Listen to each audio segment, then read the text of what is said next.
নমস্কার বন্ধুরা, মুনমুন কিচেনে আপনাদের সবাইকে স্বাগত। আজকে আমি দুর্দান্ত স্বাদের একটা স্ন্যাক্সের রেসিপি আপনাদের সঙ্গে শেয়ার করব। সেদ্ধ আলু দিয়ে যে মাত্র 10 মিনিটে এত সুন্দর একটা স্ন্যাক্স রেসিপি বানানো যায়, সেটা আপনারা জানলে অবাকই হয়ে যাবে। তো দারুণ মুচমুচে হয় খেতে বন্ধুরা। তো সেদ্ধ আলু যদি বাড়িতে থেকে থাকে তাহলে অবশ্যই এই রেসিপিটা ট্রাই করে নেবেন। তো একবার হলেও বানিয়ে দেখবেন। তো এইখানে এই রেসিপিটা তৈরি করার জন্য 4টে মতো এখানে সেদ্ধ আলু নিয়েছি। আর এই সেদ্ধ আলুটা কিন্তু গরম থাকলে চলবে না, আলুটাকে কিন্তু একদম ঠান্ডা করে নিতে হবে। মানে সেদ্ধ করার পর যেন আলুটা ঠান্ডা হয়ে থাকে। তো এই ঠান্ডা আলু দিয়েই কিন্তু এই মুচমুচে রেসিপিটা পারফেক্টভাবে তৈরি হবে। আর এখন একটা গ্রেটার নিয়েছি, গ্রেটারের সাহায্যে আলুগুলোকে খুব ভালো করে এইভাবে গ্রেট করে নিচ্ছি। তো আপনারা চাইলে এমনি হাতের সাহায্যেও মেখে নিতে পারেন, তবে একটা কথা মাথায় রাখবেন, যেন আলুর কোনো রকম দলাভাব না থাকে। তো দেখুন খুব ভালো করে আমি এই যে 4টে আলু নিয়েছি, 4টে আলুই খুব সুন্দর গ্রেটারে করে গ্রেট করে নেব। আলুগুলো গ্রেট করে নেওয়ার পর আপনাদেরকে আমি দেখিয়ে দিচ্ছি। তো এইখানে দেখুন আমার সব আলুটাই গ্রেট করা হয়ে গিয়েছে। আর এটাকে আমি একটা বড় পাত্রের মধ্যে এখন ঢেলে নেব। তো এখানে একটা বড় সাইজের পাত্র নিয়েছি, আর সেই পাত্রের মধ্যে সমস্ত আলুটাই কিন্তু দিয়ে দিলাম। তো 4টে সেদ্ধ আলু নিয়েছি, তো আপনারা চাইলে পরিমাণটা আপনাদের প্রয়োজন মতো একটু বাড়িয়ে বা কমিয়ে নেবেন। এখন এর মধ্যে আমি একটা বড় সাইজের পেঁয়াজকে একদম ঝিরিঝিরি করে কেটে নিয়েছি, সেখানে পেঁয়াজ কুচোটাও দিয়ে দিয়েছি। তো এখানে বেশি পেঁয়াজ কুচো দেওয়া যাবে না, তো এখানে একটা পেঁয়াজ দিলে কিন্তু হয়ে যাবে। আর দিয়ে দিচ্ছি সামান্য অল্প পরিমাণে একটু হলুদের গুঁড়ো, আর একটু দিয়ে দিচ্ছি লাল লঙ্কার গুঁড়ো, আর এখন দিয়ে দিচ্ছি স্বাদ মতো অল্প পরিমাণে লবণ। লবণটা আপনারা নিজেদের প্রয়োজন অনুযায়ী বুঝে শুনে দেবেন। আর এখানে ঝালের জন্য দিয়ে দিচ্ছি অল্প পরিমাণে একটু কাঁচা লঙ্কা। আমি এখানে 2টো কাঁচা লঙ্কা দিয়েছি, আপনারা ঝাল খেতে চাইলে কাঁচা লঙ্কার পরিমাণটা বাড়িয়ে নেবেন। এবারে সব কিছু আগে প্রথমে এভাবে পেঁয়াজের মধ্যে মাখিয়ে নেবেন। যে গুঁড়ো মশলাগুলো দিয়েছি আগে পেঁয়াজের মধ্যে মাখিয়ে নিয়ে তারপর আলুর সঙ্গে সব কিছু ভালো করে মাখিয়ে নিতে হবে। আলুটাকে আমি খুব ভালো করে এখন মাখিয়ে নিচ্ছি। হাতে একটু সময় নিয়ে আলুটাকে খুব ভালো করে মাখতে হবে বন্ধুরা।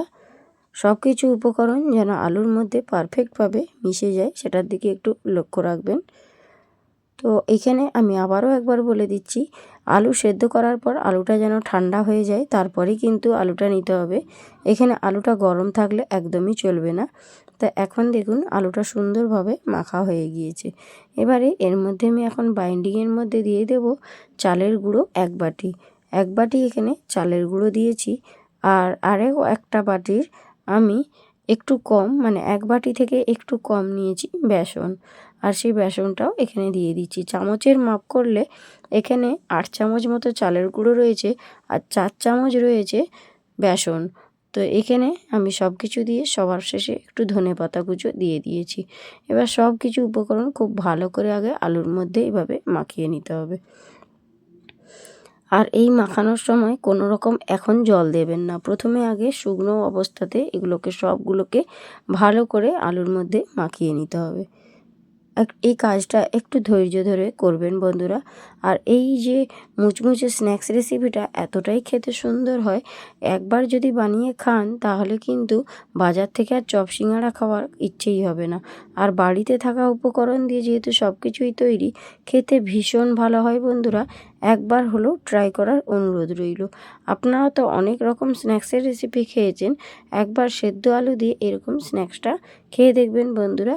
আমি গ্যারেন্টি দিয়ে বলতে পারি এটা ভীষণ সুস্বাদু হয় খেতে। আর আপনাদের যদি কোনো বাড়িতে অতিথি এসে থাকে, বাড়িতে যদি হাতের সামনে কিছু না থাকে, আলু সেদ্ধ করে এই রকমভাবে আপনারা স্ন্যাক্স বানিয়ে চা কফির সঙ্গে পরিবেশন করতে পারেন। তো এখন আমি এর মধ্যে দিয়ে দিচ্ছি 2 টেবিল চামচ মতো কাঁচা সরষের তেল। অবশ্যই বন্ধুরা এখানে কাঁচা সরষের তেলটা দেবেন, তাহলে এই যে স্ন্যাক্সগুলোর একটা আলাদা মাত্রা আসবে আর খেতে ভীষণ ভালো লাগবে। সরষের তেলটা দিয়ে আবারও ভালো করে এভাবে একটু মাখিয়ে নিতে হবে। তো এবারে যেটা আমি অ্যাড করব, এবারে আমি জল অ্যাড করব। আমি একটা বাটিয়ে করে জল নিয়ে আসছি, দেখুন সামান্য অল্প পরিমাণে 1/2 কাপ মতো আমি কিন্তু এখানে জল নিয়েছি। এবার সব জলটা কিন্তু একসঙ্গে দিয়ে দেব না, অল্প অল্প করে জল দিয়ে কিন্তু আলুটাকে মাখতে হবে। তো বেশি জল দিলে চলবে না, আমি যে 1/2 কাপ জল নিয়েছি মানে আমার এই 1/2 কাপ জলই কিন্তু লেগে যাবে। দিয়ে খুব ভালো করে এই আলুর ডোটাকে ঠেসে ঠেসে একটু মেখে নিতে হবে। সাধারণত যখন আমরা রুটি পরোটা তৈরি করি যেভাবে একটু ঠেসে ঠেসে মাখি, ঠিক সেইভাবেই কিন্তু ঠেসে ঠেসে মেখে নিতে হবে। যেহেতু এখানে চালের গুঁড়ো দেওয়া আছে, তার জন্য এই জলটা দিলে ডোটা পারফেক্টভাবে রেডি হবে। তো খুব ভালো করে একটু ঠেসে ঠেসে মেখে নেব। আর এটা মাখা হয়ে গেলে এটাকে এখন আমি রেস্টে রেখে দেবো 10 মিনিট মতো। অবশ্যই বন্ধুরা এই ডোটাকে 10 মিনিট একটু রেস্টে রেখে দেবেন, তবেই একদম সুন্দরভাবে এই মুচমুচে স্ন্যাক্সগুলো তৈরি হবে। তো এখানে দেখুন ডোটা সুন্দর করে মেখে নিয়েছি। এবারে আমি ডোটাকে রেস্টে রেখে দেবো 10 মিনিট মতো। তো 10 মিনিট এখানে ঢাকনা দিয়ে থাক, আর আমি ততক্ষণ গ্যাসের ওপর একটা কড়াই বসিয়ে দিয়েছি। আর তার মধ্যে দেখুন দিয়ে দিচ্ছি বেশ কিছুটা পরিমাণে রিফাইন অয়েল। তো এখানে আমি একটা কথা বলে রাখি, তেলটা যেন খুব ভালো গরম হয় বন্ধুরা, সেটা কিন্তু আপনারা মাথায় রাখবেন। তো এখন 10 মিনিট হয়ে গিয়েছে, তেলটাও মোটামুটি গরম হয়ে আসছে। এবারে আমি হাতের মধ্যে এভাবে একটু তেল বুলিয়ে নিলাম, তাহলে দেখবেন হাতের মধ্যে কিন্তু একদম জড়িয়ে যাবে না। সুন্দরভাবে তেলটা বুলিয়ে নিয়েছি। এবার ঠিক এইভাবে দেখুন এখান থেকে একটু ছোট ছোট করে বলের মতো কেটে নিচ্ছি, কিন্তু কোনো রকম শেপ দেবো না বন্ধুরা, ঠিক এই রকমই থাকবে পকোড়ার শেপগুলো। তো হ্যাঁ বন্ধুরা, আজকে আমি সেদ্ধ আলু দিয়ে এরকম পকোড়া বানিয়ে দেখাবো আপনাদেরকে, ঠিক এইভাবে তৈরি হবে। তো তেলটা এখন মোটামুটি এক্কেবারে ধোঁয়া ওঠা গরম হয়ে গিয়েছে। আর গ্যাসের ফ্লেমটা একদম লো টু মিডিয়াম ফ্লেমে রেখে এইভাবে কিন্তু আমি পকোড়াগুলো তেলের মধ্যে দিয়ে দিচ্ছি। তো একসঙ্গে সবগুলো ভাজা যাবে না, প্রথমে আমার যতগুলো ধরে আমি ততগুলোই দিয়ে দিচ্ছি, তারপরে আমি দ্বিতীয়বারে একই রকমভাবে ভেজে নেব। তো প্রথম স্টেপে আমি দেখুন এর থেকে আর বেশি দেব না, প্রথম স্টেপে আমি এইগুলোই ভেজে নিচ্ছি। আর দেখুন প্রথমেই দেওয়ার সাথে সাথেই নাড়া দেবেন না, একটা সাইড যখন একটুভাবে লালচে কালার আসবে তখন আপনারা অপর সাইডটা উল্টে দেবেন। আর উল্টে পাল্টে এই পকোড়াগুলোকে সুন্দরভাবে ভেজে নেবেন। একদম সুন্দর মুচমুচে হয় বন্ধুরা, যে আপনারা বিশ্বাসই করবেন না। তো গ্যাসের ফ্লেমটা লো টু মিডিয়াম ফ্লেমে রেখে এইভাবে নাড়াচাড়া করে পকোড়াগুলোকে ভেজে নিতে হবে। চা কফির সঙ্গে খেতে ভীষণ ভালো লাগে বন্ধুরা, একবার হলেও ট্রাই করার অনুরোধ রইল। তো এইভাবে নাড়াচাড়া করে দেখুন আমি এই পকোড়াগুলোকে একটু লালচে করে ভেজে নেব। এই কালারটা যখন একদম লালচে হয়ে যাবে তখনই কিন্তু এগুলো তুলে নিতে হবে। তো এইভাবে আমি কিন্তু পকোড়াগুলো ভেজে নিচ্ছি। তো আজকের আমার এই রেসিপিটা কার কার ভালো লাগলো অবশ্যই আমাকে কমেন্ট বক্সে কমেন্ট করে জানাবেন। তো এখানে দেখুন পকোড়াগুলো সুন্দর একটা কালার এসেছে। এবারে এর থেকে আর বেশি ভাজার কোনো দরকার নেই, এগুলোকে একটা চান্তা দিয়ে আমি তেল ছেঁকে নিয়ে তুলে নিচ্ছি একটা পাত্রের মধ্যে। তো দেখুন বন্ধুরা কতটা লোভনীয় হয়েছে, কালারটা দেখেই আপনারা বুঝতে পেরেছেন, ভীষণ মুচমুচেও হয়েছে। এবারে এগুলোকে তুলে একটা প্লেটের মধ্যে নিয়ে নিচ্ছি। সেদ্ধ আলু দিয়ে মুখরোচক কিছু বানাতে ইচ্ছে গেলে এইভাবে বানিয়ে নিতে পারেন। তো এইভাবে দেখুন একই রকমভাবে বাকি যেগুলো আছে সেগুলোও ভেজে নেব।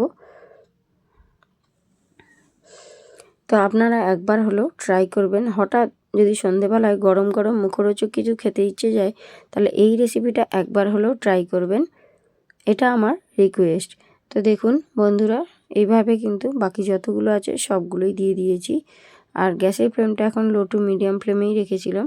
একটা সাইড যখন একটু কালার হয়ে আসছে তখনই কিন্তু আমি অপর সাইডটা উল্টে দিচ্ছি, আর উল্টে পাল্টে খুব সুন্দর করে ভেজে নিচ্ছি।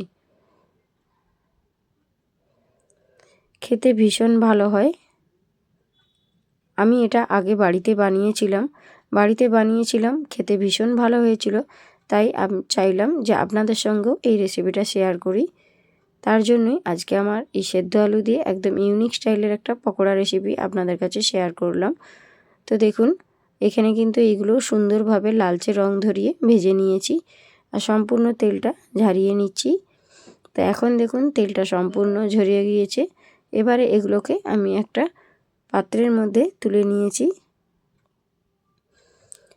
তো এবারে দেখুন আমি একটা পাত্রের মধ্যে সার্ভ করেছি, দেখতে কতটা সুন্দর হয়েছে, ভীষণ লোভনীয় হয়েছিল খেতে, একদম মুচমুচে বন্ধুরা।